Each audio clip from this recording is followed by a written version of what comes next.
Race in for unmissable 70% off doorbusters and 20 to 60% off store-wide. This Thursday only at Briscoe's one-day sale. With all stores open till midnight, show Christmas what you've got. Thursday only at Briscoe's.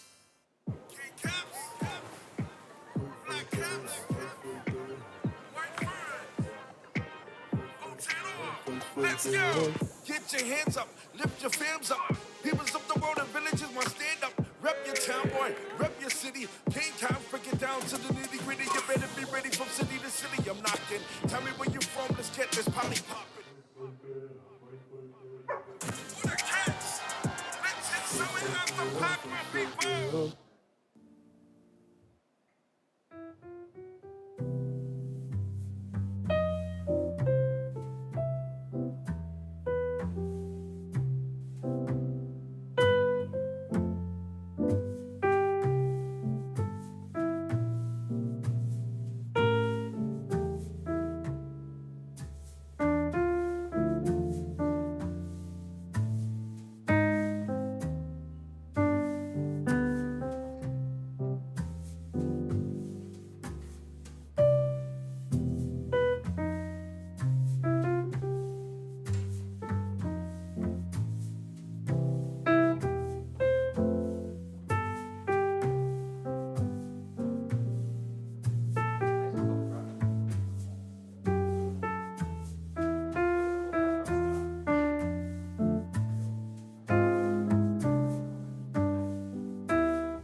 Test, test, 1, 2, 1, 2.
Kia ora koutou. We're just running a few minutes late because the plenary went 15 minutes over time, but it looks like the presenters are loading up their presentations, and when I get the signal that it's all good to go, I'll start the session.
Hi, Mac.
Kia ora. As I said just a moment ago, we're running just a little bit late because of the long plenary, and the fact that we're only about 5 minutes late starting the next one is pretty good, I'd say. So, welcome to the PhD student session. I'll be chairing, but we have two judges in the room, and we have a wonderful IT team managing our virtual presenters, and we have Visal as a volunteer who will be holding up signs to presenters to let you know your timekeeping. I hope you're familiar with the format for this. Students who will be presenting on their research have 5 minutes to give their presentations, then we'll have 5 minutes for Q&A, and then we move on to the next student presenter. I attended the master's session yesterday, and I had such a good feeling coming out of that. It just reminded me why we convene these conferences, to really see the excellent scholarship from our up-and-coming young scholars in development studies. So this is a really important part of our program, and we're so glad. I'm glad to see this is well attended beyond just the students who are competing this morning. So without further ado, let's get started. And the first student on the list is Prince Anor. Is Prince here? All right, welcome.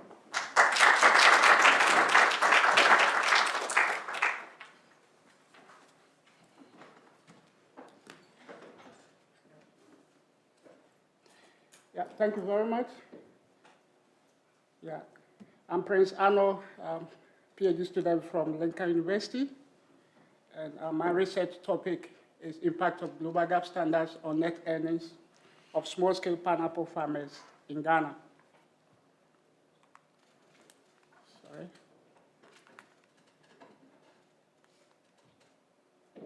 Sorry. Yeah, global food trade has been earmarked as an effective tool to reduce poverty and spur economic growth in developing countries. It has also shown strong potential of linking smallholders to high-end markets, and Ghana has benefited from this through the production and export of pineapples.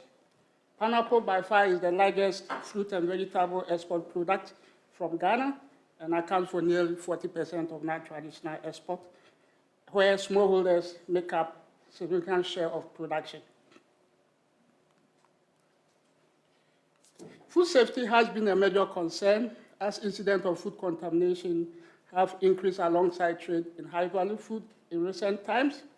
To this view, food safety standards are introduced along the food supply chain to ensure that food is produced and handled in safe and hygienic conditions.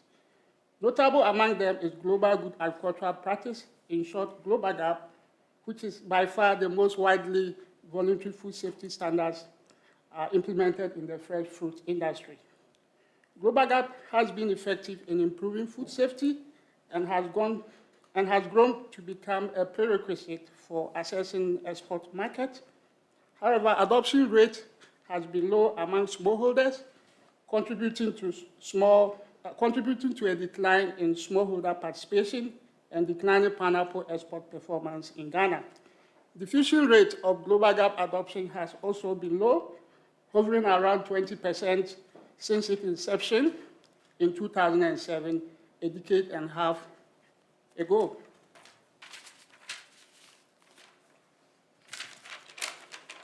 As policymakers and other industry players devise ways to reverse this trend, there is paucity of information about the impact that Global GAP adoption has on small farm performance outcomes.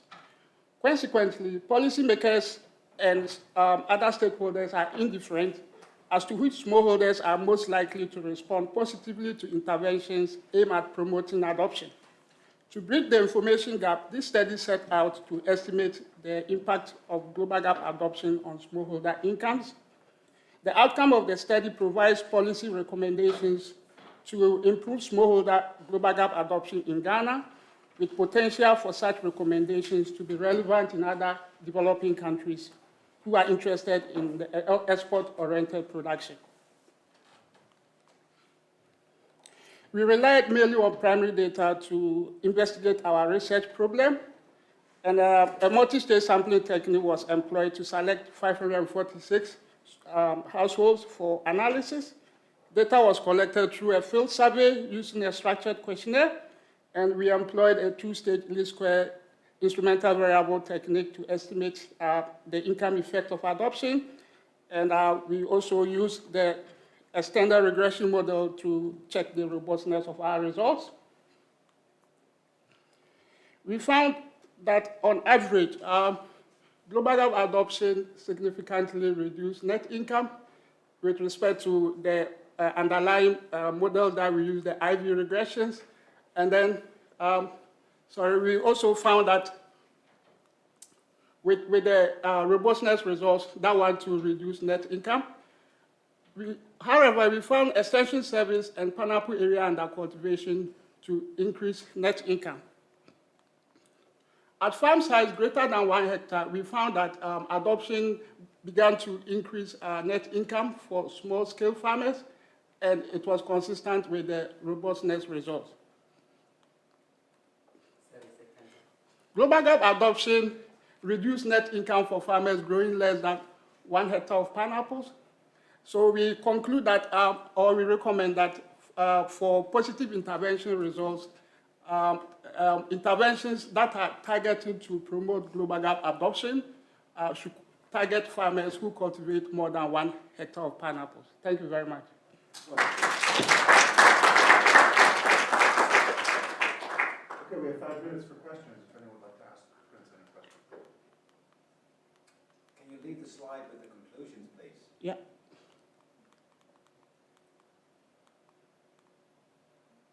Oh, sorry. Thank you.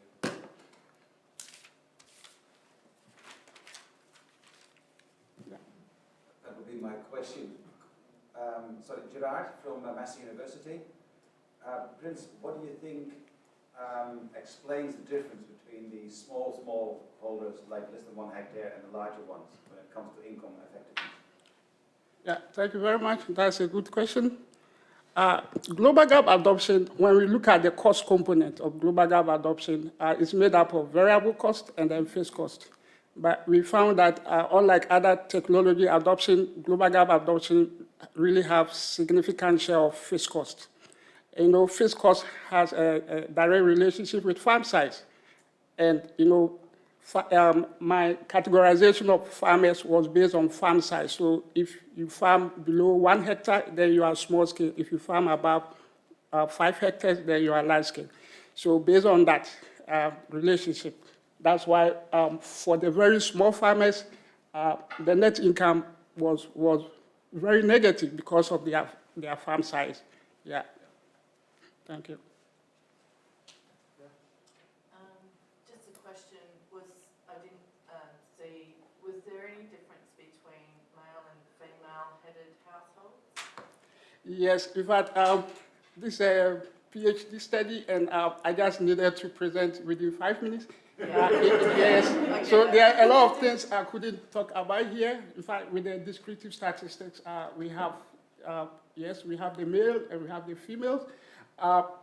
With the data I collected, the males sample outnumbered the females, and, which means that a lot of males are into pineapple production. But in fact, there was a good thing I found when I did the determinant analysis, because I did the determinant before I moved into the impact. I found that females, the fewer females who adopted the few females that I captured, you know, their propensity to adopt global gap was relatively higher than the male. Yeah, but I have to keep the determinant steady because for this presentation, I need to present on the impact of adoption. Yeah, thanks. Yeah. Great. We still have 2 minutes for questions if there are any more. Sure. You have 1,200 farmers sampled. That's quite a big sample. You didn't, maybe it was a rush, but you didn't actually say how you, did you personally survey these 1,200 farmers? Yeah, thank you very much. In fact, again, because of the time factor, I couldn't explain my sampling technique. I just touched on the number of farmers that I got for the reanalysis. Yeah, this is an economic study, so it's social science data collection. So first, I use a multi-stage sampling technique where I sampled 2 districts. In fact, in Ghana, pineapple is grown in the southern belt of Ghana. We call it the southern horticultural belt because of, it's a bit arid, and pineapple is good for those 2 regions. And I pick 1 district from each of those regions. In fact, the 2 districts I pick are the 2 largest pineapple producing areas in Ghana. So within those 2 districts, then I sampled 5 communities from each district. So in all, I had 10 communities. So that gave me the primary sampling unit. In fact, global gap adoption is more like farmers who are interested in the export market, who are engaged in global gap adoption, because the domestic market does not require farmers to adopt standards. But in Ghana, the export market is very peculiar to us because it's a way we get hard currency coming into the country. So we want to promote standards adoption for the farmers so that they can still sustain their export market. So yes, I built a sampling frame because I wasn't having enough sample. If I should do random sampling, I will not get enough farmers to target for the global gap adoption. So I had a sample frame of 1,200, and then out of that, I use a formula which is, I sampled 600 farmers, which is 50% of the sampling frame. Then out of that 600 farmers, I randomized, and I got 546 who responded to the questionnaire, and then I analyzed my data. How did you do the questionnaire? Did you interview them one by one? Yes, it's a personal interview that I did. So it was a survey personal interview. Okay. And there was also a field observation because global gap standard, you need to look at the structures on the farm. So I did personal interview and I had field observation personally to look at the farm structures. Yeah, and see how the farmers operate. Yeah. All right. Thank you very much. Our next speaker is Ujjwal Krishna. Yep.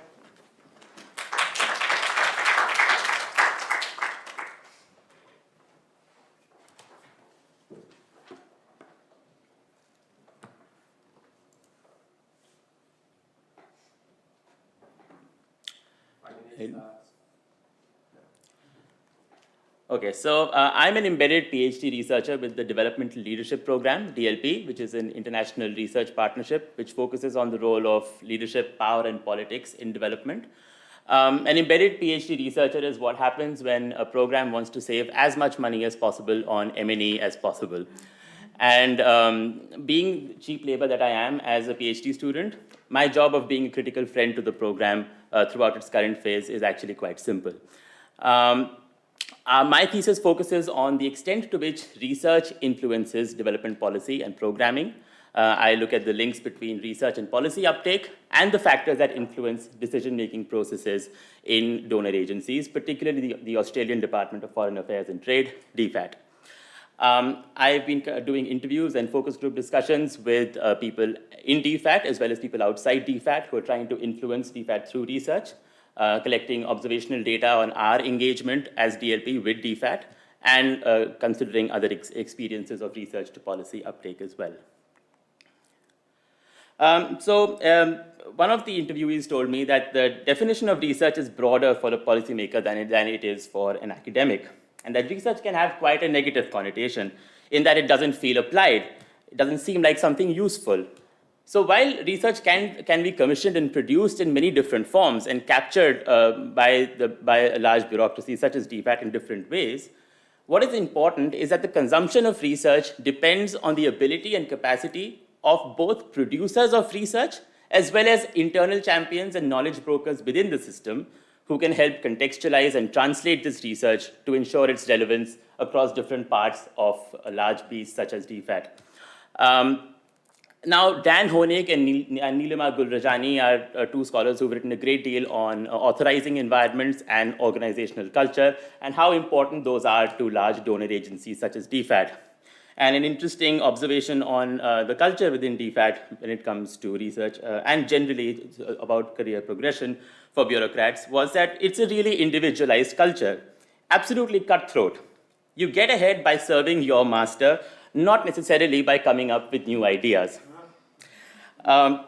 There's also a tendency within DFAT to use research to prosecute existing agendas and not necessarily to commission research to actually inform decision-making from scratch, in that it is being used to justify decisions that have already been made. And there's also a reluctance to self-introspect as a system. And someone told me that DFAT loves research as long as you don't research DFAT. Now, what came across the board from my sample is that the framing of research is extremely important, in that bureaucrats in bilateral agencies are increasingly time poor, and that the capacity of research-centric functions within DFAT has much reduced, and as such, short and sharp, one-page summaries, blogs, infographics, these are the things, these are the research products that really move the wheel. But having said all of that, context remains key in the way you frame your research findings. I mean, how does this research relate to that bureaucrat's current priorities and the government's foreign policy agenda at that point in time?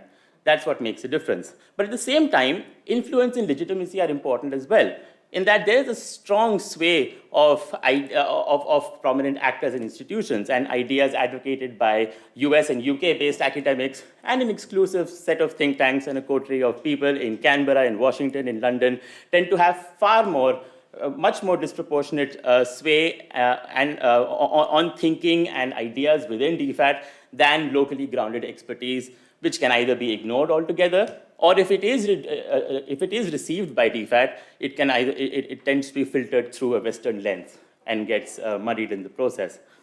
So while DFAT's internal capacity to proactively seek, engage with, and translate research has declined, research can still make a difference if it is relevant to the context within which bureaucrats operate, is framed intelligently, and it appreciates the internal dynamics and priorities of large donor agencies. And the relational work, which is so important in research to policy uptake, should not merely be an instrumentalist tactic helping to build relationships of Western-based researchers and policymakers, but should serve to create spaces where local voices, local expertise can be directly communicated to donor agencies and be amplified far more over Western expertise that is already quite loud as it is. Thank you.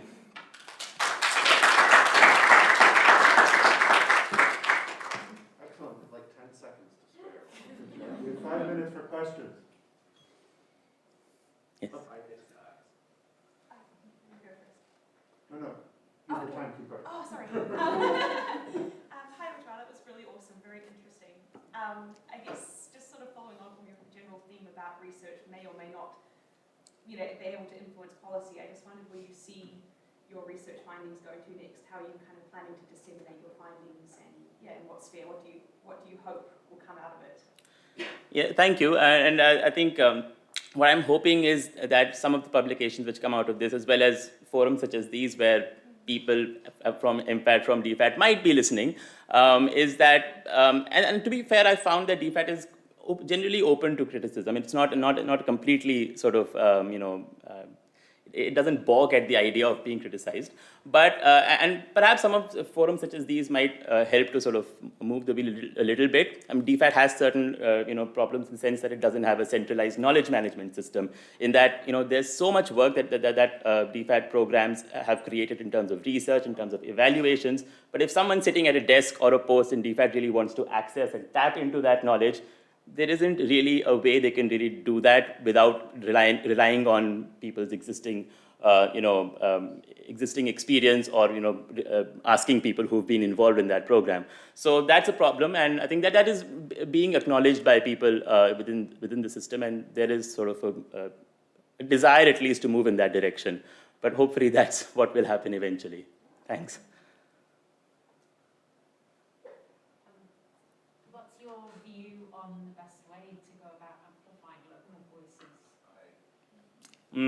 Well, so I mean, the problem that is faced is that if you really think about it, and I ask questions, to people in DFAT to sort of suss out what are the things that excite them the most. What are the ideas which sort of really get to them, and it's inevitably Lance Pritchett, or someone like that, who tends to have more of an impact on their thinking.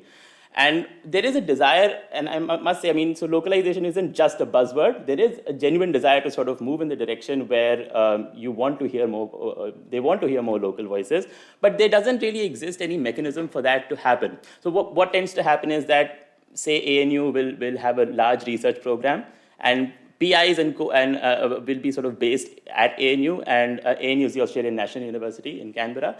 It's just an example, but it can be any other university as well. And while they might have a very robust network of local researchers who are feeding into the insights that program is receiving, what ends up happening is that those PIs based at Western institutions are the ones who are translating that research from local researchers and communicating them to people in DFAT. Now, there is value in this. I'm not saying that the role of translation of research is completely irrelevant, but sometimes what tends to happen in this process is that some of those sort of problematic and contextually rich findings can tend to get lost in this process of translation. And it's really important for Western-based PIs and universities to create those spaces where local researchers are talking directly to people in DFAT, people in MFAT, even for that matter. And so that space needs to be created. That's really important. So I think that's maybe one way we can go about doing that. Thank you.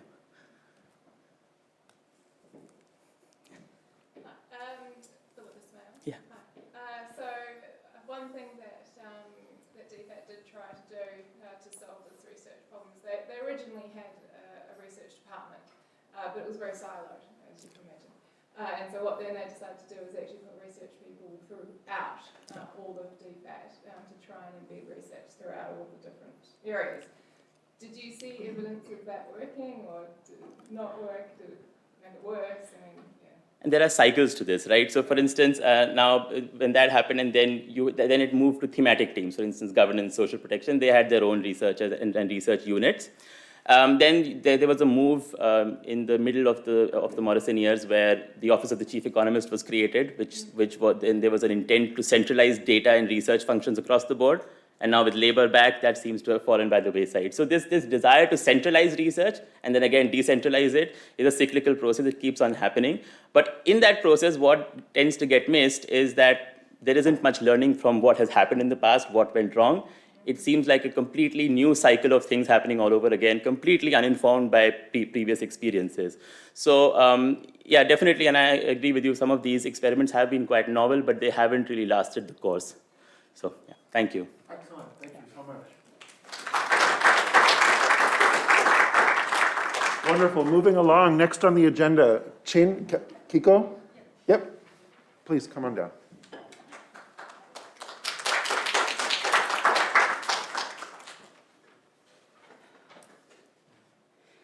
Hello everyone, my name is Qing. You can call me Kiko for short, because usually people call me Queen according to English pronunciations. I come from Lincoln University. I'm doing a very interesting PhD studies. I focus on the not fun part of the outdoor recreation. There's a little context of my research. Many studies have associated positive influence of outdoor recreation on international students' adaptation to the host society, such as improving one's social connections, language abilities, easing the adaptation pressures, and accumulating community belongings. However, as a social culture practice, outdoor recreation could also cause tensions in cross-culture scenarios because people from different cultural backgrounds might not obtain a harmonic understanding on outdoor recreation.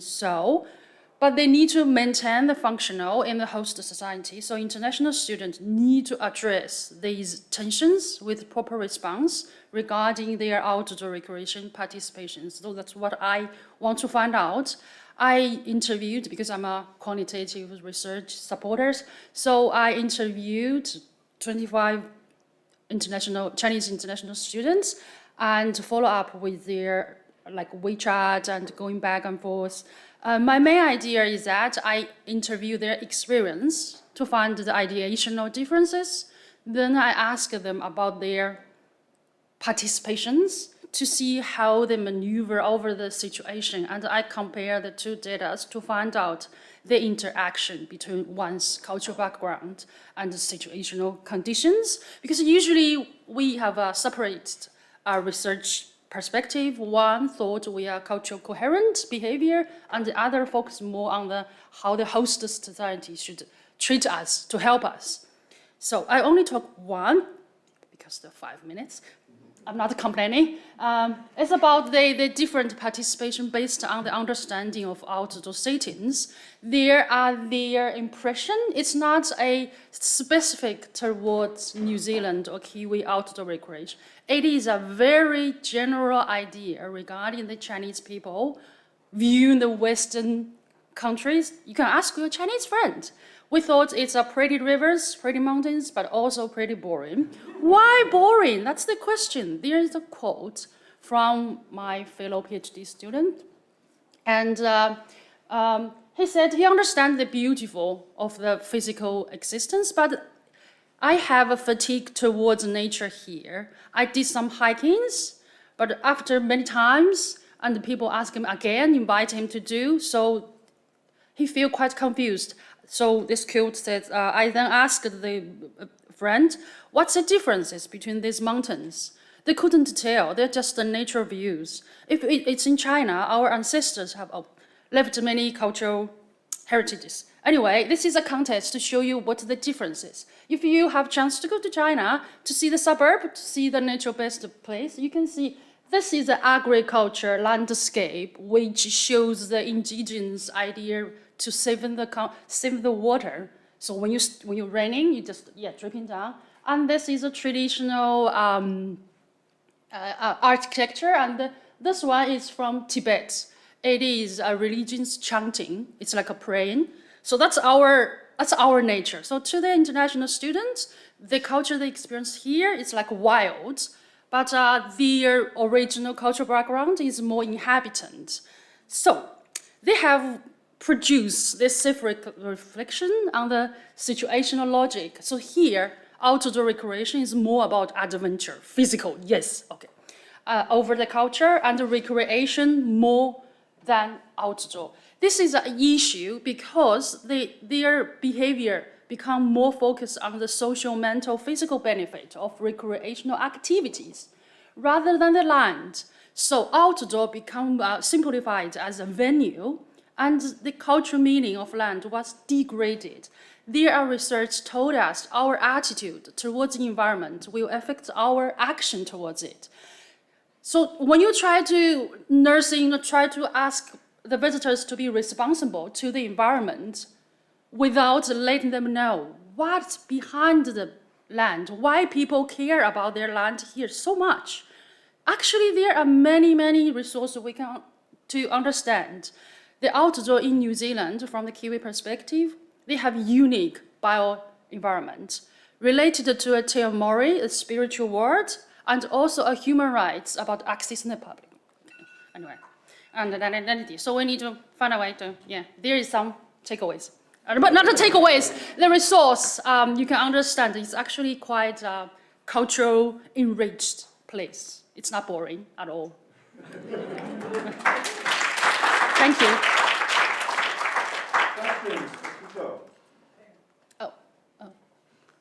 Okay. Thank you. Did you speak with Chinese students from different backgrounds, from urban and rural? Because I'd have been interested to see if there was a difference in perspective. That's actually a very good question. My supervisor asked the same questions. Yes, I try to, but very interesting. I guess because you cost a lot as an international student, so most of the participants I could find, it's actually from the urban, very well development area. I tried to locate one. Actually, I know a boy from Mongolia, but he was get locked down in China because, so I couldn't interview because of the reason. So hope I answered. Okay. Hi, I think you kind of had to skip over the bit where you were going to talk about potential solutions and way forward, so I wanted to ask that question so you could talk about that. It's about make the nature talk because currently I have been to the NZGS conference. I have a presentation from the Dr. Gail Taper. I was mind blowing. It's actually the many Maori heritages into every landscapes, and also I thought because I have received a criticism about why should we Kiwi change for your benefit? Why should we change for you? As a Chinese student, you come and go, right? I think it's, first of all, it's about the cultural equity to make everyone comfortable to participate in the outdoor recreation, enjoying the same way Kiwis enjoy. And the second, actually you changed. You changed for benefit. From the presentation from Dr. Gail Tapap, she mentioned I forgot them. It's a DOC, sorry about the name of the organizations. They try to increase the flow of certain river or creek to make it look more beautiful and grow new beautiful trees and to replace the native indigenous plants. She mentioned that it's actually make the local iwis, they capture the eels in the river. If you increase the flow, they make them living more dangerous. They couldn't catch the eels anymore. I was like, we don't care about the width of the river. We want to hear the story. Why you do that? So it's actually some people are just using their own imagination. Sort of we want to see the big river, big mountains. I think at least to my data, we're more enjoying the stories behind that. Yeah. Yep. Do you have any ideas on how we can get the stories out there? Most direct way is increase the visible of the culture, how to say, the symbolic. Because when it's quite different. Here, I think Auckland actually did a very good job. There is I don't know how to pronounce the Maori words, the temple next to AUT. I don't know how many of you, have noticed that. I think it's so great. I don't understand what is that. But then I was, what's that? Then I'm gonna go and have a look. And also, if I still keep that one, Lake Takeable, in South Island, there is a shepherd, there's a church anyway, but it's actually, there's a legend behind that. It's the ancestor of the iwi. He used the stick, they called it the coal, to dig the legend. If we could do some symbolic things, like a stick by the river, by the lake, maybe it's really good, because you know stick is quite a common cultural figures. Harry Potter have a magic stick. Moses have a magic stick. And in Chinese culture, the Sun Wukong, the magic monkey, he has a very good magic stick as well. So we can start with this common shared figures. We can talk so we understand. Yeah, I think that's good. That was an Thank you. excellent discussion. Thank so you. much, Kiko.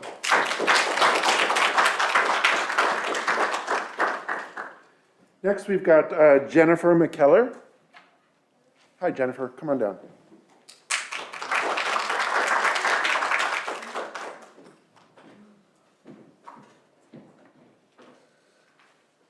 Hi everyone, Jennifer McKellar from Curtin University. I'd like to acknowledge the traditional custodians of this land and also the land where I live and work, the Whadjuk Noongar and Yorga. Okay, so my research is focused on the intersection of the socially embedded economy with participatory development projects. And I think we can all agree here that projects which are owned by the community and controlled by the community have a much higher chance of success and long-term sustainability. So what can research add to that? My argument that it has a very important role to play in terms of testing the assumptions that are inherent in any development project.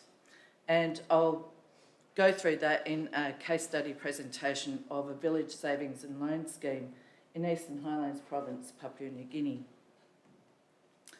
So the research site is in what I would describe as an accessible area. It's around 20 minutes outside of the provincial capital of Goroka. People earn their incomes mostly from coffee and fresh food. But they engage in a diverse range of livelihood activities there.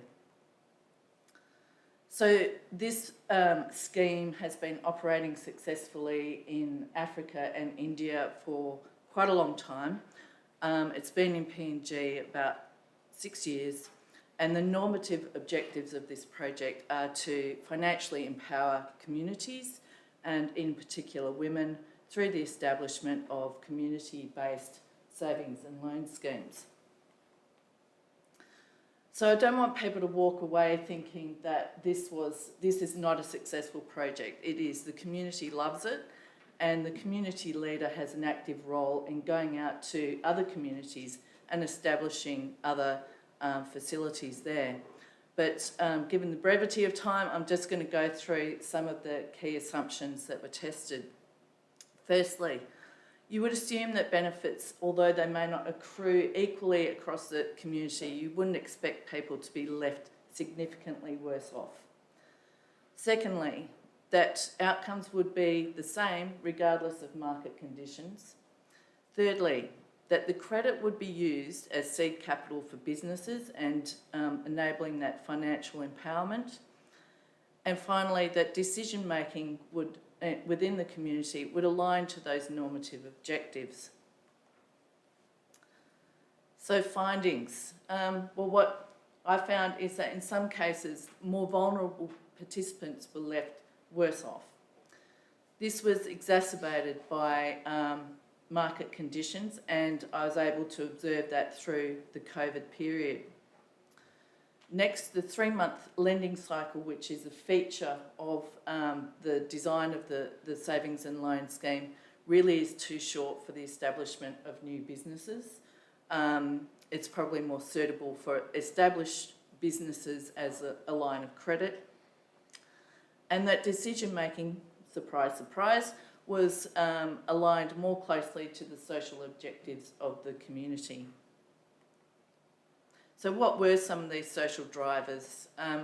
Well, the first two probably were closely aligned, wealth accumulation and wealth protection, so hiding money from where necessary. Prestige and competition were also significant drivers as well, and these could be beneficial for this savings and loan scheme, but at times it drove decision making which disadvantaged particular members of the community. So what are the next steps? For me to continue data validation and to also, I plan to go back to the community. I was kept away by COVID. Go back to the community early next year and present my findings to them. And should they choose to, work with them in a collaborative way to look at tweaks to the design of the project to improve things and make things more equitable for more vulnerable members. And of course, to finish my thesis and disseminate my findings. Thank you. 10 seconds to spare. 5 minutes for questions. Yes. You said you worked with communities as a participatory approach, but you know the communities always have like different groups that they have different interests. Yep. Have you had any problems dealing with were there any conflicts or tensions between them, and how did you manage? Between the groups? Yes. Okay, so yes, there is conflict and tension between groups, but this particular, that competition aspect was mostly healthy in terms of, you know, they developed their own uniforms and everything with the different savings groups. So there were 4 different savings groups in this particular community. And I'd say that the competition was mostly healthy competition, but what it did drive was some of the groups pushed their share price up to have a larger share out at the end. And that was quite embedded in the social nature of the group to have these large share outs. And that really disadvantaged some people because they were able to take out larger loans and yeah, they got into a lot of trouble, particularly through COVID when they weren't able to go to market. Is that? Yeah, so they're quite isolated though from other village savings and loans groups. So it was 4 villages that came together for this. Yeah. Any other questions? Sure. Thanks, Jennifer. Did you talk to the designers of the saving and loan schemes, the ones who created these schemes? The group that I work with, it's based on Care International's model. My research team worked with them initially as a partnership, but they preferred to do their own research and evaluation, shall we say. But I hope that when I publish that this comes, you know, they read it. That connects nicely to Ujibbal's research. We prefer to do our own research if it suits us better. Yeah, yeah. Sure, yes, hello. How did you find decision making in the whole process, like who made decisions? In the household? Yes. Yes, it's very interesting and I could spend an hour presenting on that. It's very interesting. I actually feel that this scheme facilitated better cooperation between men and women. And I had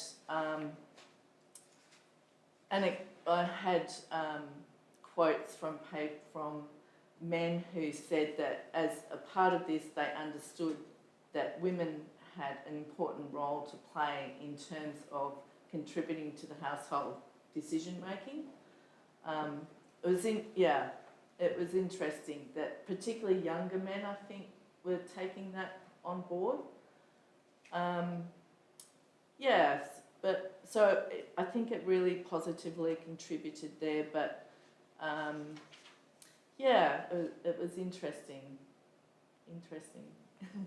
That will be part of it, I think. Any other questions?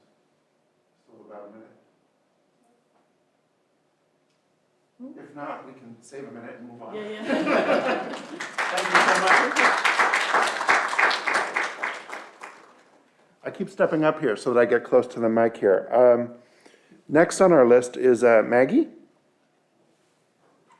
Is there a Maggie? Oh, you Maggie. Oh, wonderful.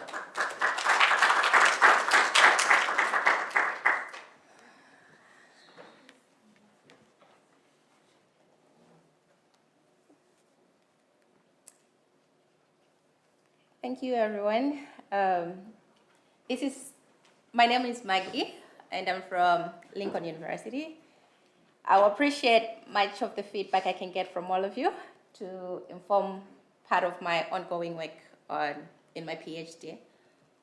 So this is just a part of the work I'm doing.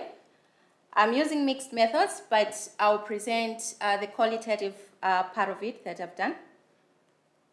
So I'll take you through the motivation, my conceptual framework, the methods of use, and what I've found so far. So what motivated me to go into this research is that 43% of women are contributing globally to the agricultural labor force. And about 60 to 80% of them are coming from the low income countries. And they're also a very important part of the rural economies globally. And despite their contribution, they are still vulnerable to so many challenges which are being exacerbated by the gender gaps in different sectors within the agriculture. And at the same time, during disasters or any kind of disruptions, which COVID-19 is inclusive, these women are being disproportionately affected in comparison to their male counterparts. Looking at the decision-making at the organizational institution levels, we can see that women are represented at the minimal level. And just to go through what others have written so far, it's been evidence that there is limited evidence about how women are being empowered in times of disasters or disruptions. And at the same time, empowering women in disaster decision-making strategies are being minimized, have proven that they can minimize their vulnerabilities given their expectations to face future disasters. And looking at the COVID-19 itself, we can see that it has affected women in so many areas, especially women farmers, access to extension services. It has also escalated their domestic roles. Some of them have been taking care of the sick people in their homes, and they have been taking care of their children who most of them were staying out of school due to lockdowns. And also it has exposed the women to domestic violence. My conceptual framework is focusing on formal institutions because they have a bigger role to play in empowering women to making decisions and policies and actually developing interventions that will reach out to women and will specifically target women or actually be inclusive of women. And the informal institutions are responsible for the resources that women would need, whether being human resources or social resources to the natural resources.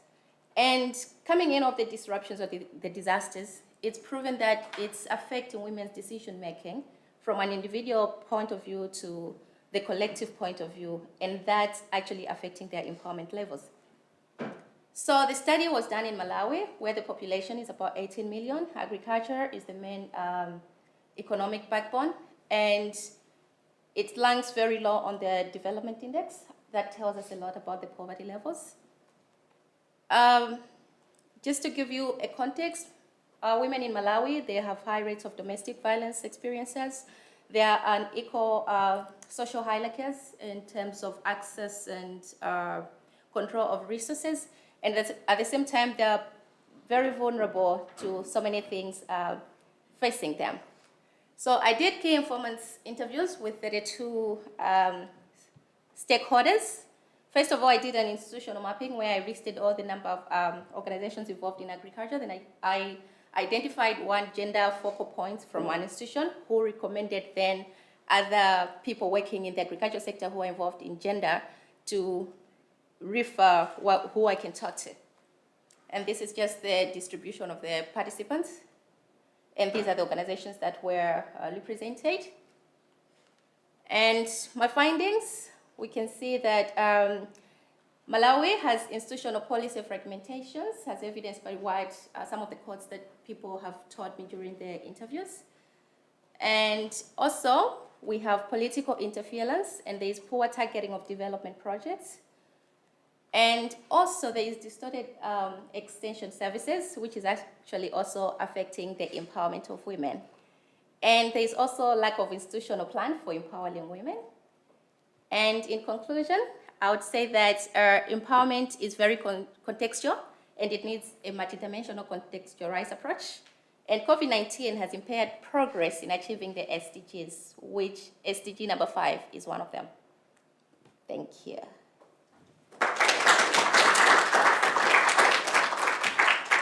Any questions?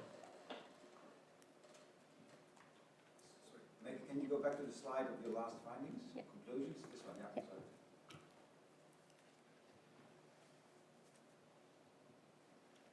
The question was, the third bullet point, yeah. Delinking agricultural and development from politics. Yes.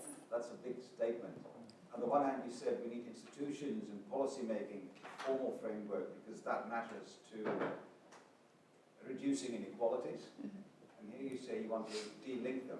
How does that sit together? Okay. So there is both the positive and the negative association of politics and agricultural development. So in this context, like from the Malawi perspective, it's that politics plays a major role in determining who gets what in the agriculture sector. For example, Malawi is one of the big nations that has done very well in the farm input subsidy program. And this has been actually so much politicized in a way that the beneficiaries have not actually benefited from the program. And a very big part of the agricultural budget goes to this program, but it has not really benefited the agriculture sector. So because it's been used as a political party campaign tool, it has failed to reach the development strategies or intentions that it has to reach. So when I say delinking agricultural development from politics, I'm trying to say we shouldn't use them as campaign tools, but rather we should be able to use them to serve the right purposes of effecting change within the communities. Yeah. Yes? I'm just wondering, and I think that's an absolutely fair point to make about electoral politics interfering with agricultural policy. I'm just wondering, what are some of the institutional forms that can be sort of developed over time which can help achieve this, and how can sort of incentives be aligned in such a way that electoral politics it becomes an arena which is sort of separated from agricultural decision making? In my opinion, I would think having community structures that are well monitored and regulated by the communities themselves would actually help a lot in facilitating the community developments, because people in the communities know each other very well, and these structures will be more accountable than when we have people coming maybe from the national level coming to select who should benefit or telling us or the communities how things should be done within the community. Yeah. So 2 minutes, if there are any other questions? Okay. Yeah, please. In your own context, can you define what politics is? Because even at the local level, it's politics. If you have a local leader who is, controlling, situation at the local, it's politics. So maybe in your own perspective, you can define to us what you understand what politics is. Okay, so in this context, if I'm saying politics, I'm taking it from the level of the political parties and not like the personal games that we could play, because everywhere there is politics, everywhere you go, everybody has their own intentions and their own goals on what they want to achieve. So I can play my politics to get away with something, But if we put the political parties aside, for example, if I'm in the ruling party, I shouldn't make it that whatever initiative I have, it's only for those people who are supporting me in the ruling party. And this should not actually be about, can I see which side are you supporting, then you can benefit from this. But rather when it's being, because in the communities, when anything happens within the communities, the people are the ones who look after each other, regardless of their differences in their political affiliations. So we should maximize to make the communities work together regardless of their political affiliations. It's not like everybody in the community will support the same party. But if it's determined by the ruling parties, they're more likely to know who supports them, and they're more likely to direct the interventions to their people. Okay, that pretty much brings us to the end. Thank you so much for your presentation.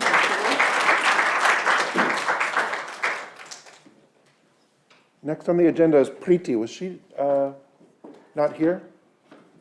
Preeti? She's not here? Okay. She's not one of the virtual, okay. Next is Nushad Khan Feroz.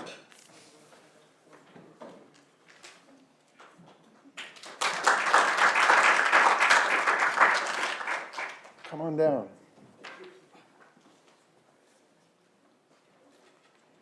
Kia ora, everyone. My name is Naushad. I'm from the University of Waikato. Today I'm going to present one of my papers. The title of the paper is Towards a Comprehensive Scale of Social Network Index, a study from investor perspective. Okay, so there is a lot of research that tells us that the social network is very important for information, particularly in financial market. So it is true that social network is important, particularly Twitter is becoming more influential tool in financial market for information retention and acquisition. But my point is that such information acquisition is dependent on different factors within the network. For example, we have social ties, network structure, network size. So what social ties is the family, friends, colleagues you have in the network. And then we have network structure, which means connectivity. And then you have number of contacts, which means that, for example, if you have a friend, colleagues, family members, of course you will share a lot of information because you trust them, right? And the other thing is connectivity. You have the Twitter account, but you are not connected, it means nothing, right? So the connectivity is very important within the network if you want to acquire more information. And then we have the network size, the number of contact we have. For example, if someone has 10 friends, if someone has 1,000 friends, who will receive more information? The guy with the more friends, right? So this is the thing which I try to solve in this paper. Okay, so I will just mention two things here. So the data, we collected data from New Zealand and Australian stock exchanges, the investors who are trading shares and stock in New Zealand and Australian stock exchanges. So we conducted a survey in 11 different countries, cities in New Zealand, and we have a samples data set is around 70,000 tweets. So we analyze real data in this paper, okay, to figure out how these factors are important while receiving information within the network. Okay, so this is one of the example from the network size. So this is based on the real data we have in the Twitter. So we have three investors here, investor A, B, and C. If you see investor A with a very large network, and you see the communication, right? For example, the first investor with 3,676 friends, and he received like 297 tweets. The guy, the network B, with the 872 friends, he received 37 tweets on average basis, and the guy with 131 friends, he received 16 tweets. So it means that the larger network, you will have more, you will have exposure to information, you will be able to acquire more information within the network. Okay. So this is just, I will explain in the Q&A session. Okay, social ties. So I built this social ties based on the real data, okay? There is a social ties concept in social network, but there is no concept of social ties from financial literature. So we did this for the first time from the New Zealand perspective. So which means that if you have a high trust level, you will share more information, right? The people who trust the most, you will have very limited people, right? But you will share a lot of information based on the trust, right? For example, you have maybe partner, you have a colleagues, mates, right? The family members. But the people you have less trust, you will of course share less information because you don't trust them the most. And you will know a lot of people in the network. Maybe you will have 10,000 friends in the network, but you are not going to share everything with them, right? You will share the information with limited people. So, okay, this is structure. Structure means connectivity. So if you see the, we call it network degree. So the guys with the low connectivity receive very less information. The guy with the high connectivity, like 21 degree, will receive like on average basis 961 tweets. So it means higher connectivity, higher information within the network. Okay, this is the findings. Good. Yeah. Okay, so the finding indicates that we says the investor communicate and exchange based on the relationship strength and trust. So the investors are very important guys. They're not going to share information with anyone, right? They will share information with their best mates, right? With those who trust them. And also those information will impact their perception and decision making because of their trust level, right? For example, if I say something to you and Elon Musk says something to you, so of course you will going to listen to him because he's a big investor, right? So this is the thing that the trust level and the guy who is more influenced has more. Okay.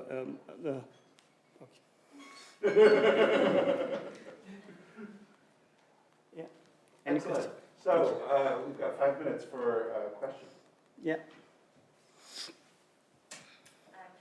Could you just go back to the previous slide with your findings? So you've got the findings that there's the bigger you are, the more you share. That's kind of an output to me.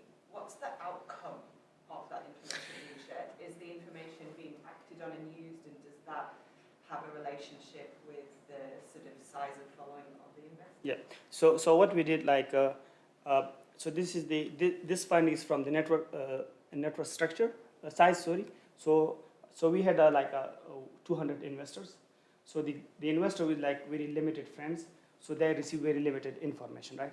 The investor which has a more friends, they receive a lot of information. So I have a second paper on this which is already published. So we analyze the impact of information on the decision making. Yeah. So which is already published. I published like 2 months ago. So in the first paper, what we tried, we showed that these factors are very important for the information acquisition. And then what will happen to information if you have the information? Will it have impact on the decision making? Yes, it will have impact. For example, if someone sharing the COVID information, that's really impact the decision making of investors because we had a small crash during the COVID. Now the Ukraine war is also having impact on the investor perception and decision making. So large information means that you are more informed, you will make more informed decisions. There are various other forms of networks. Sorry? I said there are other various forms of networks. Do you have any motivation for choosing the tweets? Yeah, so this is from the, so we did it from the Twitter side. So this is analysis on the Twitter. So we tried to do it on Facebook, but the thing is that now Facebook banned the APA, so we cannot do it. That would be, this is one of the limitation of the study, that the investors who are using Facebook, so I mean they're also receiving information. So what will happen to those, right? And also we have offline networks. So these are the limitations of the study. Was there a question in the middle? Yeah, I was wondering how close it sails to insider trading, like in terms of what information they're getting, and yes, how much does it undermine the integrity of the market as this bastion of whatever? Yes, so I did a sentiment analysis in my another paper. So what we have, for example, the investor really willing to talk about the current affairs. I mean, the current issue in the market, right? Because when they are buying shares, So they buy share based on the information they have it, right? For example, if anything going into market, for example, they have a lot of discussion of the liquidity, low return, the revenues, strategies, the resignation of the CEOs. So all those things has impact on the perception, right? So, but all of them are public. You know, Twits is very open. So when they receive the information, so they change their decision. So I mean, when, for example, if I will buy shares in Australia, so I have to see the political, the financial situation, all those things, then I have to buy shares. And the same thing shared in the Twitter, and the investor within the network responsive to that information. Is it true? Do we need to buy share? Do we need to search? It's really, I mean, interesting. We had a lot of information from within the investor networks. So they discuss the current issues in the market because they are buying shares based on the current information they have in hand. Still have a minute? Yeah. Ward.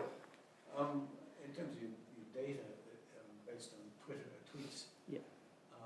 How good do you think it is? Because I mean, it's kind of the idea within the cyber currency market that traders kind of generate a lot of activity to make, to increase the value of their Speculate the market. Would this possibly be the same? So what we did, these are the professional investors from the New Zealand Shareholder Association. So these are the investors which has 30, 40 years of experience. So when you see the data analysis, they haven't shared anything that speculate the market. So usually they're very experienced guys, responsible guys, because that's why we had a very limited investor who participate in this study. And yes, there would be a lot of speculation in the market because usually the fund manager also do share something positive to increase the share value. But yes, we had a lot of information there, negative, positive, and that comes after how this information impact on perception and decision making. So yeah, it has impact on perception and decision making. Excellent. Thank you so much. Yeah, thank you.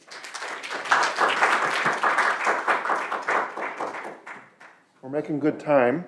And next on the agenda is Sandamali Wijayaratne. Come on down.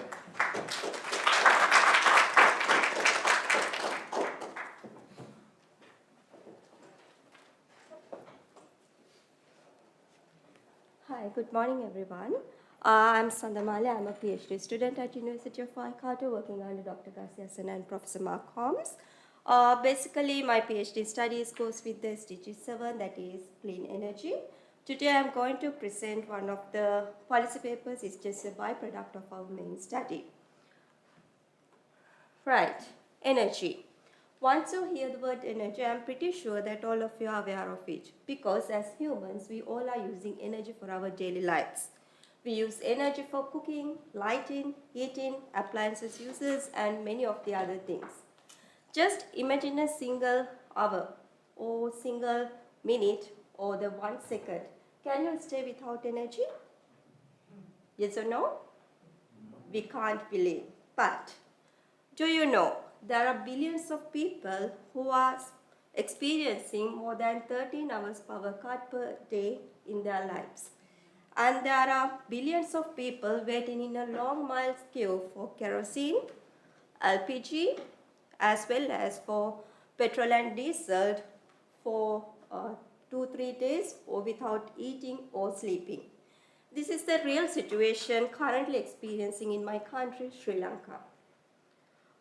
Therefore, we wanted to identify what are the causes for this energy crisis and what are the implications of that and what we can do to eliminate this crisis in Sri Lankan context. Firstly, what are the causes that happens to this energy crisis? The main reason is the persistent depletion of the foreign currency, or that's called the foreign exchange crisis or the forex crisis. There are many factors that affect for the forex crisis.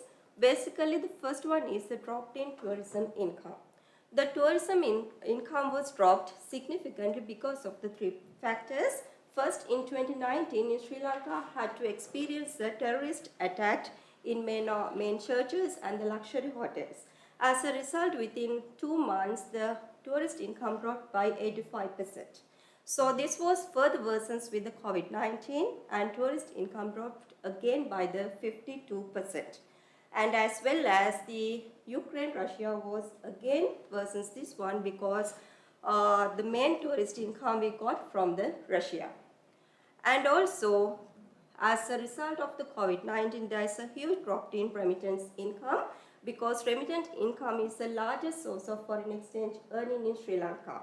As a result of the COVID-19, that remittance income dropped by $7.1 million to $2.4 billion from 2019 to 2021. And also, there is a tax cut or the expansionary fiscal policy in 2019.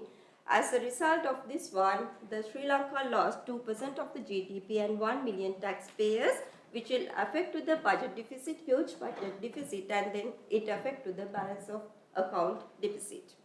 And also, the Sri Lankan government took the sudden policy decision to go for the completely organic farming. As a result, the Sri Lanka lost 40% of their production, agricultural production, and for the first time in history, they has to import their staple food rice from the other countries. And also, the Sri Lanka again got the sudden policy decision to go for the floating exchange rate system. As a result, within 1 month, the local currency depreciated by 66% against the US dollar. So all these things, with all these things, the Russia-Ukraine war worsened the situation, increasing the energy or the fuel cost by around 100%. So finally, the forex crisis, it creates the energy crisis, which now experiencing in Sri Lanka. So this energy crisis directly affects the energy poverty because energy poverty is a persistence because it prevents the billions of people from accessing affordable, modern and eco-friendly energy services. And also this will prevent the achievement of the SDG 7, which ensures access to affordable, reliable and modern energy for all by 2030. Because Sri Lanka has 100% access to electricity, but because of this energy crisis, there are 13 hours power cut per day. And also, the government is enforcing people to go with the unclean or the dirty fuels because they don't have any funds to import the LPG or other clean fuels from the other countries. So there are many policy recommendations. In short term, we can go with the micro remittances because if you see this diagram, we can see the clear relationship between micro remittances and the current account balance. And in medium term, they can increase the tourism income, and also in long term, they should move to the renewable energy to solve this issue. Thank you so much.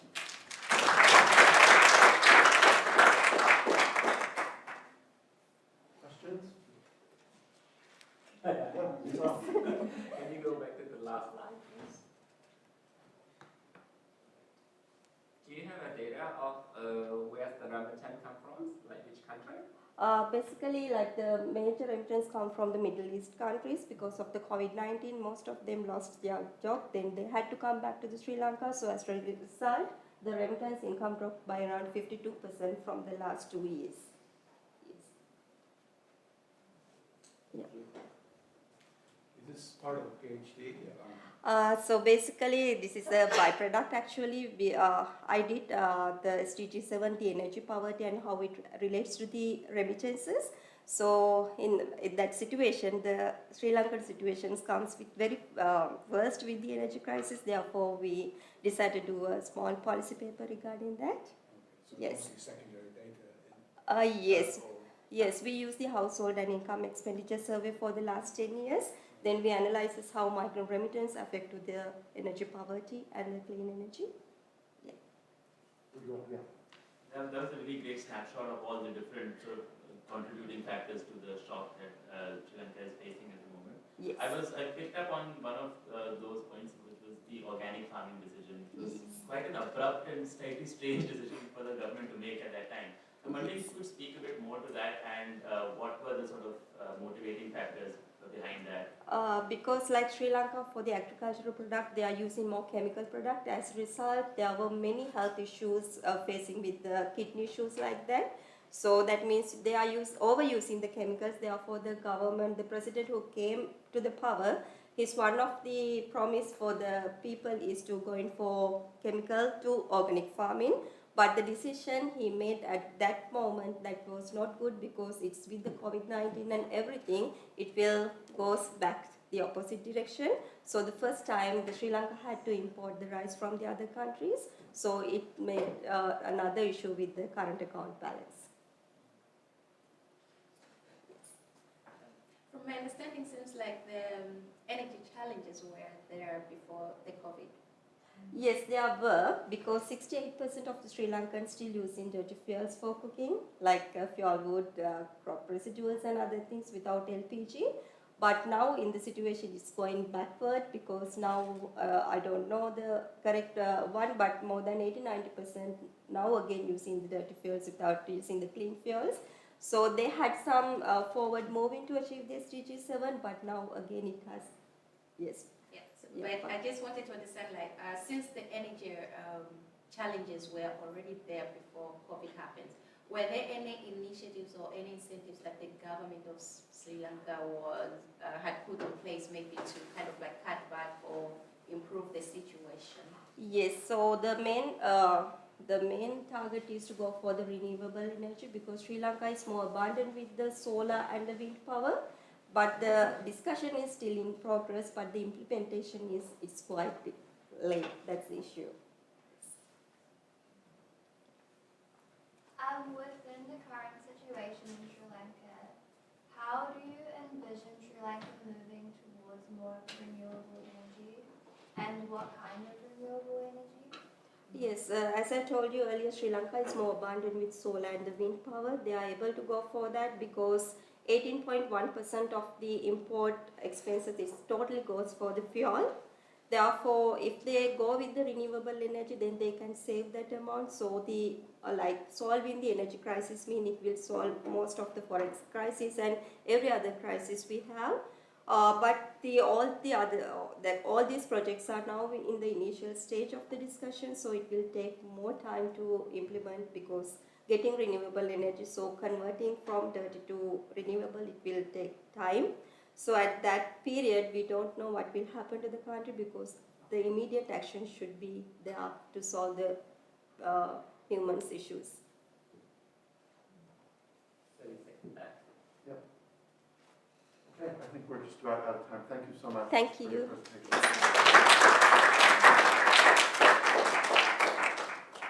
With the time that we save after this last presentation, we can open the floor up to ask questions of any of the presenters that spoke today.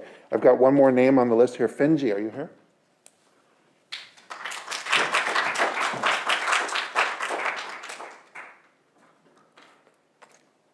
Tanakoto, my name is Finji and I'm doing my PhD at Massey University. I started to think about my research before entering Aotearoa, and at that time, because of my personal obsession to whales, I chose Kaikoura. As you can see from the brochure, that my case study is about Kaikoura. So I'm interested in finding what the future of tourism is going to facilitate resilient communities and achieve socio-ecological resilience. My supervisors and I want my study to align with the real-world scenarios, so I planned for a pre-research visit to Kaikoura, and we wish that this study can benefit those people who participate. But the reality was that the Kaikoura people were not very keen to be involved in academic research anymore, which is totally understandable because they have been over-researched during the past few years because of COVID-19 and the 2016 earthquake. So I've experienced a very low response rate, which indicates that acquiring community input in Kaikoura is not very feasible. So I've turned to some alternative sites and wished to find a place that suits my study focus, and that I found Picton and Queen Charlotte Sound. And as you can see, that place is absolutely amazing. And I strongly recommend you all to have a visit there and probably have a holiday if you haven't done so. Anyway, I met many absolutely amazing people and I've built some really good connections with them. And as a small community that only has 5,000 people for its total population, it acts as a gateway community and a service town that connects the North and South Islands.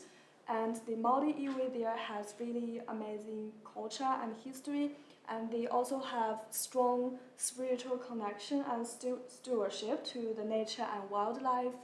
And the place is, of course, it's not only the home for human beings, but also for countless species, including flora and fauna, and birds and reptiles, and of course cetaceans and many other marine animals. But all those wonderful things can be threatened without proper development approaches. So I've done this scoping visit to find out the potential challenges. I didn't do any interviews, but to go and listen and learn and consult the community's voices in terms of my research design. And I realized that the communities are heterogeneous with diverse perspectives in terms of environment and money and social cultural well-beings. And I also find that tensions do exist between different community groups, especially about balancing the needs of conservation and profit, especially after the COVID, that the people need to get money and they need to survive at first. So after this scoping visit, the relationship between the three key concepts of my study is pretty clear, that resilient community is vital for any healthy living systems, and tourism should support the community with regenerative approaches, which is going to sustain the socio-ecological system. And my study focus will be about community participation and iwi storytelling in terms of weaving Te Amari and Kaitiakitanga with development studies theories. And I will also going to look at the potential of effective partnerships between different community groups, which needs clear vision and value to guide the communities to work together. And regenerative tourism in this context must be place-based and decolonized, create positive outcomes and thriving communities. And as I said, it's the communities for all of the species. And in this sense, transforming the theory into practice is pretty important. That is also going to be my key focus as well. And that brings us to the end of my presentation. And I'd like to thank Messi for supporting this scoping visit. And I appreciate those people and organizations who spend their times and share experiences and insights with me. And thank you for your attention. And I've got time for Excellent, with time to spare, good job. Thank you. Time for questions. Jack. Hi. It seems like you've been, looking at a lot of different organisations at your scoping visit. Yep. What are you planning to do next? Are you planning to do more interviews, a survey of these organisations? What's your approach? Thank you. That's also what I'm currently thinking about because I will have my confirmation in January. So I want to do a mixed methodology, and because I'm doing a regenerative tourism project, so I want to adopt a regenerative approach, which means I'm not only going to take the information or data from the community, so I will voluntarily work for one or two of the local organizations or businesses, and in exchange I would like them to introduce me to the broader communities, and that would be next year in March and April.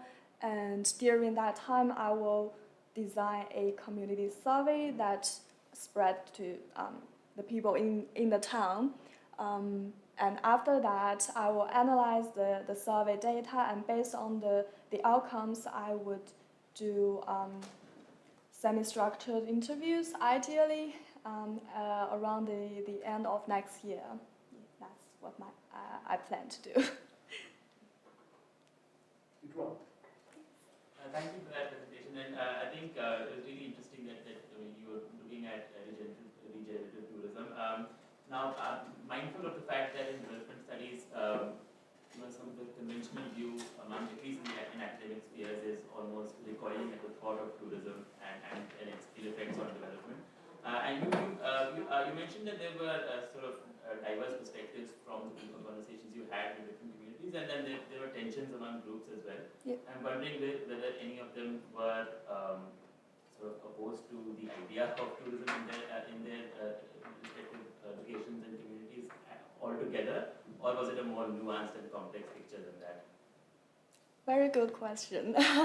Yeah, I think their perspectives can be sorted to 3 different groups. So one of those groups are really, they are cynical and pretty much anti-capitalism and anti-neoliberalism or everything that is associated with capital or money. And this group is particularly interested in protecting the environment, and they think the development of tourism is destroying the nature.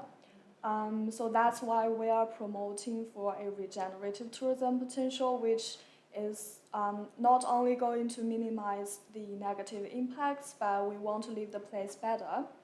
And another group is particularly the multi-iwi, because they think that they have been seen as a tick box, like the government and other organizations only consult them when they are needed. And some of them even told me that the Marlborough district is very racism.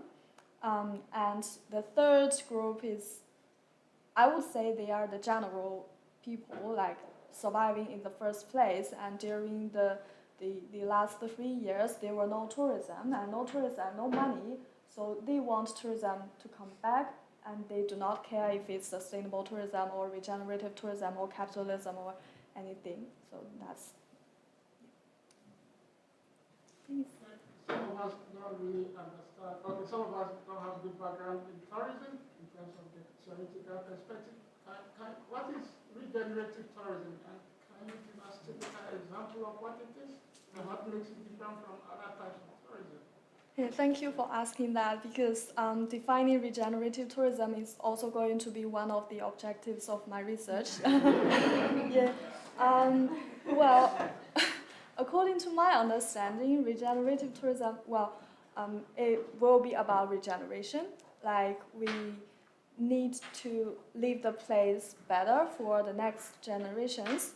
And of course, in Aotearoa, New Zealand, it must be consulting the indigenous peoples, and they have the control. I would say they need to have the control over the development of tourism.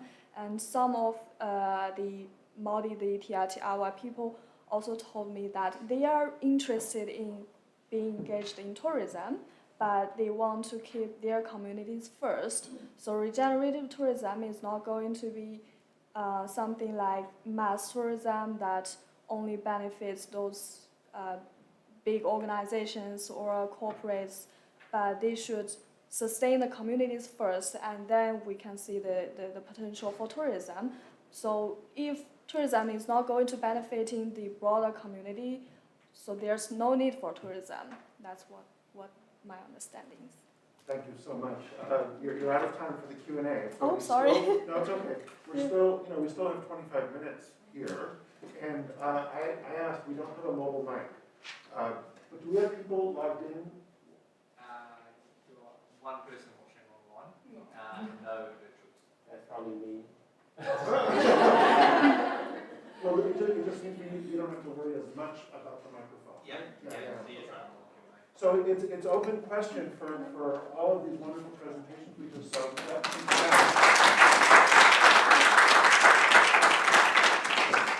Would anyone like to revisit any of the things that we've heard just now and ask any further questions? We can also continue asking you questions about regenerative tourism. I know we didn't get to ask all of them. You had a question in the back, yes? Oh, just a couple of thoughts, sorry. It was a really interesting presentation, thank you. I want to share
didn't really engage with them. So firstly, so before that trip, I emailed a lot of them, the tour operators or organizations in Britain, but not everyone of them responds. So I only visited those who have the most positive attitudes toward my project, because I want to push them. And I did this visit in November, and that was the beginning of this pretty busy summer season. Yeah, especially for the big companies. So I want to maintain a good relationship with the community. So I want to leave them with a free choice, like if they would like to have a conversation with me or not. So if they are not interested, I'm not going to bother with them at this stage. And the other reason is I consulted with someone from Destination Model and also many small and medium enterprises, and I found that those big companies are always being consulted a lot rather than the small businesses. But in Britain, the small businesses are everywhere. Like there's only like 5 or 4 big ferry companies, but small companies are like they have a lot of them, but our RTO, the regional tourism organization or the government, they are not always consulting those small businesses. So I want to give them more exposure rather than the big businesses. Great. Are there other questions for anything that we've seen? Yeah, please. I wanted to, sorry, I just wanted to ask around the issue with the shift to organic farming and the impact that that has, what your views were in terms of whether you think that organic farming is really a luxury of the West, in terms of where does that leave food security, if we're looking at food security globally and feeding everybody, is organic farming just a luxury of the West? Yes, but like the moving for the organic farming, that's really methodical, and but most of the commercial cultivations normally are using chemicals. But in Sri Lankan past few years, what happened was the farmers have used the old chemicals. As a result, people have many kidney issues. As a result, there's a separate hospital for the kidney. So the situation comes up to that level. So as the result, the newly appointed government, the president, one of the promises in the manifesto was to cancel this chemical farming and go for the organic one. Then he did as he promised, but unfortunately, he made that decision at the end of 2019. But 2020, the beginning, the COVID came. So these two situations, it's like unfortunately it didn't match. So the situation was with the Forex crisis. So actually that what happened, but it's better. So as a person, I think the decision was good, but the decision he made the time, that was not good. Do you think there's a middle ground in terms of not using old generation? Now again they have shifted the decision back. Now again they are using the chemical products. Now no decision anymore. Yeah. Yes.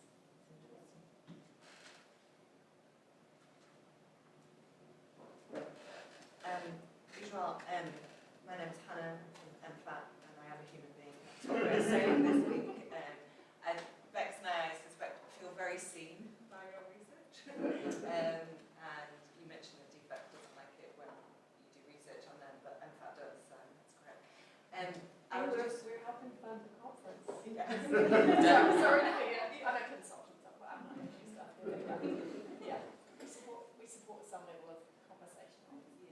I was just wondering how DFAT have received your research and whether there's any kind of internal policy changes that they're looking to make. You had some really great examples up there of ways that researchers can kind of make things a little bit more accessible for policymakers. I was just wondering whether DFAT have made any changes and whether you're getting a very warm reception from your research in the research community of people wanting to change so that their work is more accessible. So the reflection on DFAT loving research but not liking research on itself was one I got through my interviews. my experience has been a bit different. I mean, I've seen that DFAT has been generally open to learning and sort of they're not as close to learning. I presented last week at the Australasian Aid Conference at ANU in Canberra, which was sort of a very DFAT-heavy crowd, and that session was being chaired by someone from DFAT. And so DFAT is going through a process of coming up with a new international development policy at the moment, submissions for which closed end of last month, and they're working on it. And I think as part of that process, they were quite open to ideas from academics. So, so that's the DFAT part of the equation. I think looking at the research community and researchers, I think I've found people have sort of commiserated with the things I've said, and because it's a challenge for researchers too, right? Because it's not, I mean, with the environment such as it is, there's a lot of pressure on researchers to have that nous and that sort of ability to preempt what would be the most textually important thing for someone in DFAT at that moment. But that's not easy sitting outside the system to do that. And many programs, such as the one I work on, DLT, our theory of change was premised on the fact that we will have a set of internal advocates within the section we will governance, who will identify those opportunities in different parts of DFAT and help to sort of join up the research we are doing and connect it to those parts. So unfortunately, that capacity has reduced over time. So I think from the researchers' point of view, they were, they understood that this is a constraint they're facing. But perhaps, so yeah, I think both communities had were open to the findings, and yeah, and hopefully it moved the wheel a little bit. Yeah. But good to know that MCAT is open to research on it. Good stuff.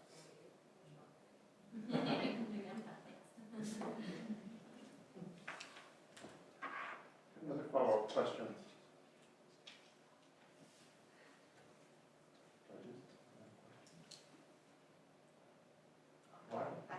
Oh, sure, go ahead. And Jennifer, I was wondering, you talked about the vulnerable sort of populations being negatively impacted by some of the interventions. Yeah. And I was just wondering if you could speak a little bit more about what you thought the mechanism was behind that. Yeah, so what actually happened was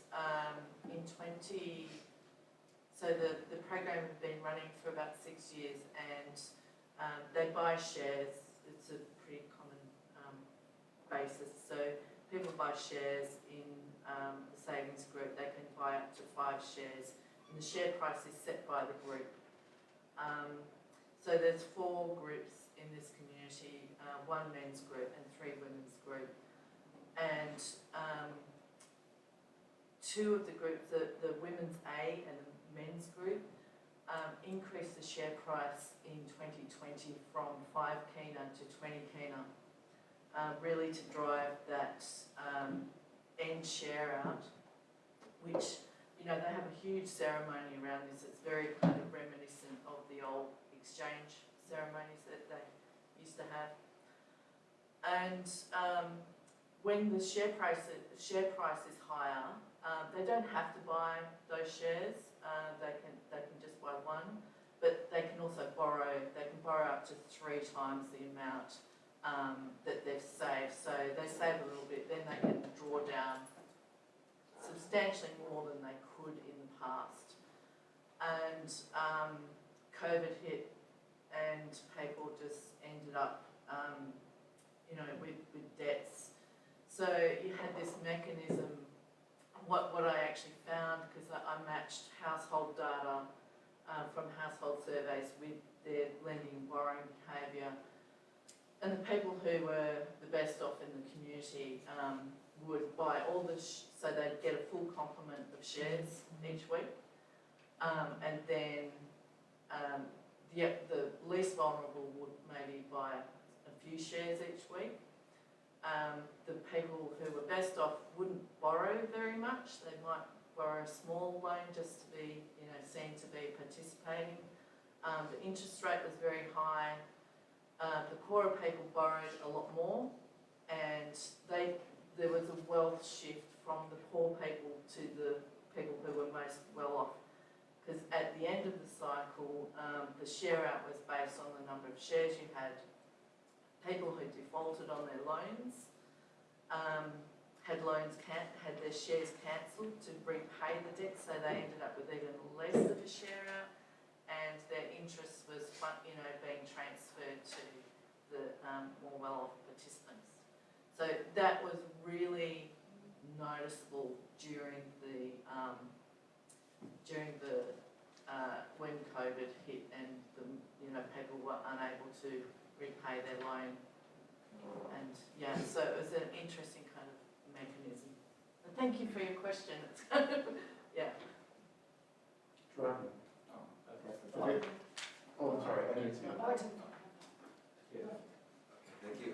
I would like to ask a question to all of the presenters, and that connects to the sort of theme of the conference and the talk this morning about information, insight, knowledge. Who owns that sort of information? And there are talks today about how do you convince DFAT of using information. Arguably, information is power. And if we struggle as researchers to provide information to those bodies that already have an amount of power, we're not really contributing to sort of decolonizing research or sort of leveling the inequalities. So my question to all of us would be, all the presenters would be, how can we, I'm going to rephrase this, not how, do we have a choice as researchers in who we empower with our findings? And if we have a choice, how do we make that choice? Is that something that you've considered or thought about? I do. Actually, I think Twitter and Facebook is a really good, powerful thing to let people kind of speak up. Because as a researcher with a China background, you have to get into the structure, the system, to let people listen. But while you get into the system, it's actually kind of change you a little bit. Change you in an ontology way or epistemology way or philosophical perspective. So when you actually find your spot to talk, it's a little bit deviation from maybe the original. It's a good change, maybe it's a bad change. So, but with the help with the social media, not crazy ones, I think you can get your voice out with more, researchers. I don't know, maybe some people thought us a very serious person with suits, and actually we are human beings, we do silly things. So if we use this social media, we can humanize us. We can be more human and attractable attentions, so we can get our words out. But it's like a detour from the pressure from the system. Because I'm quite a supporter for the system pressure and the agent's creativity, that kind of thing. So that's my I would like to respond to that. I have been confronted with that also, and I guess it's a long strategy, and it will take a lot of time to do what we can do at these stages. What we're doing exactly right now, we're sharing information and then publishing. So what we do now is not to convince the persons at this stage, but it would allow other researchers to start looking into it and then building those research community, give them some idea. Maybe one person would say it and they won't believe it at the beginning, but many of them start to look into it, different cases, different demographics and country. That might be the strategy. But I'm not too sure how it will be success, but that will be the things we can do.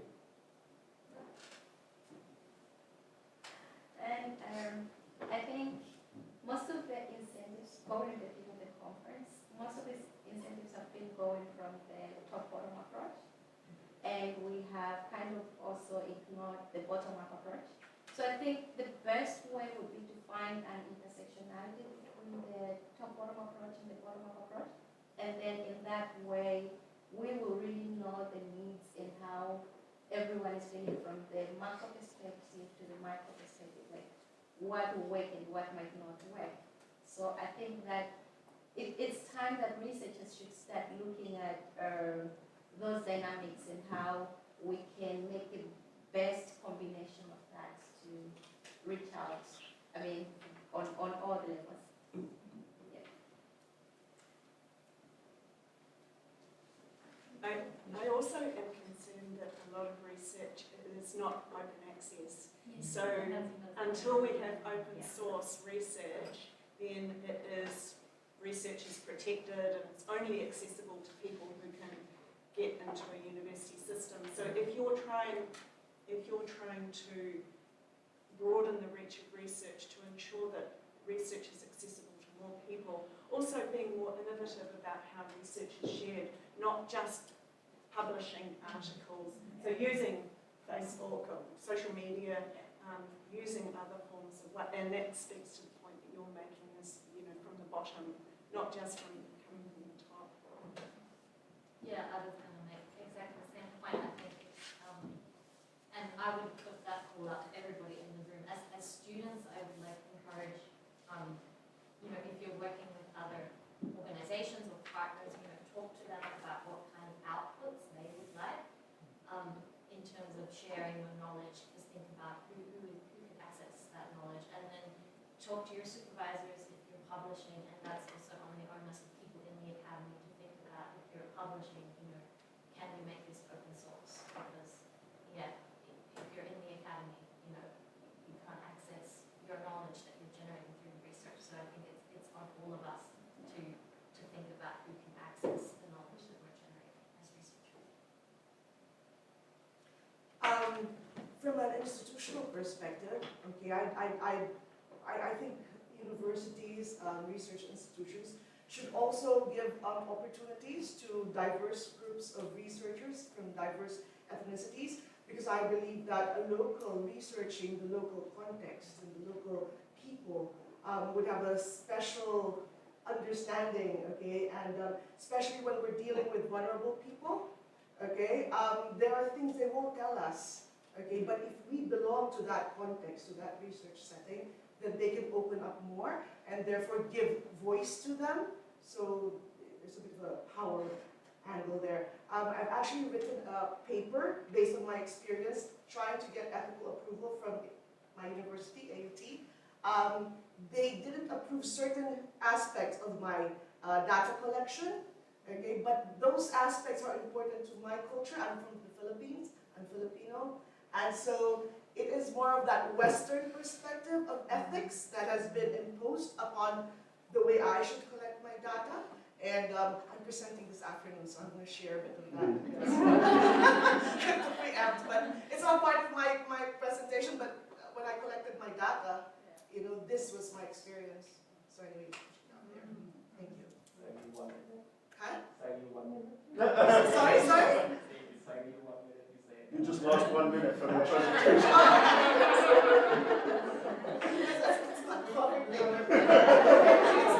Methodology, which I don't talk about later.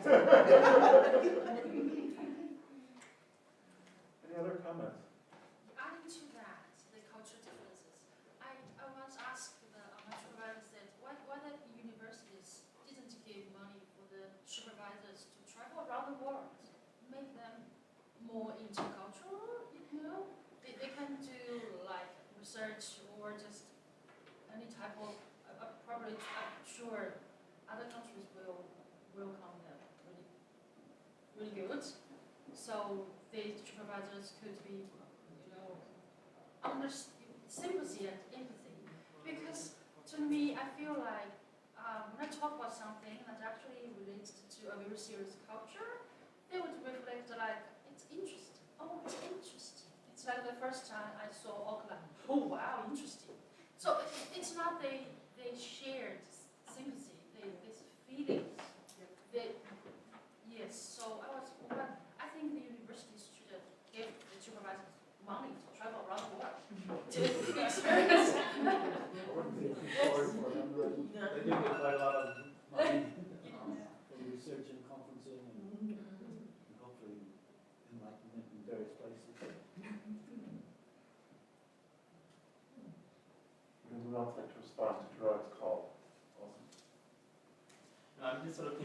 mean, you're talking about, supervisors traveling. I think they do a lot of that, and they used to do it a lot too. And I don't know if any of you sort of read this poem called The Development Set. It's quite good. It's not very long, so I'll quickly read it out. I think it's probably worth it. Excuse me, friends, I must catch my jet. I'm off to join the development set. My bags are packed and I've had on my shorts. I have traveler's checks and pills for the trots. The development set is bright and noble, our thoughts are deep and our vision global. Although we move with the better classes, our thoughts are always with the masses. In Sheraton hotels in scattered nations, we damn multinational corporations. Injustice seems so easy to protest in such seething hotbeds of social rest. So I mean, I think and it probably ends. It's got a nice ending. And the development set homes are extremely chic, full of carvings, curios, draped with batik. High-level photographs subtly assure that your host is at home with the rich and the poor.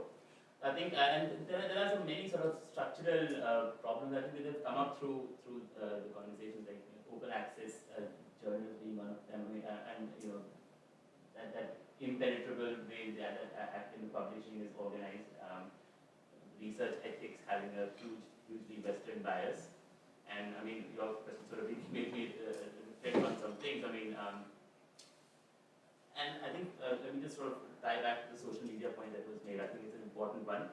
Now, when we talk about localization a great deal, but it's always about organizations reforming themselves in a way so as to sort of let that, amplify local voices. But here, influential Western researchers have a great deal of personal individual power as well. And a good sort of reflection of that is on Twitter, for example. They have reached beyond normal academic, constituencies as well. And I think it's when it comes to the question of ceding power, it's perhaps for these powerful researchers to step back and allow for local voices to be amplified and to have more of a platform, right? So it's probably about ceding power, willingly ceding power, and I don't know if many academics are prepared to do that. All right, well, let's conclude for now. Just a note that we're going to have lunch, and then there's another keynote, and then the PhD session resumes with I believe 6 more presentations in the second half. So feel free to come back and rejoin us for part 2. We've already got one preview. So we promise to be very enticing. But for now,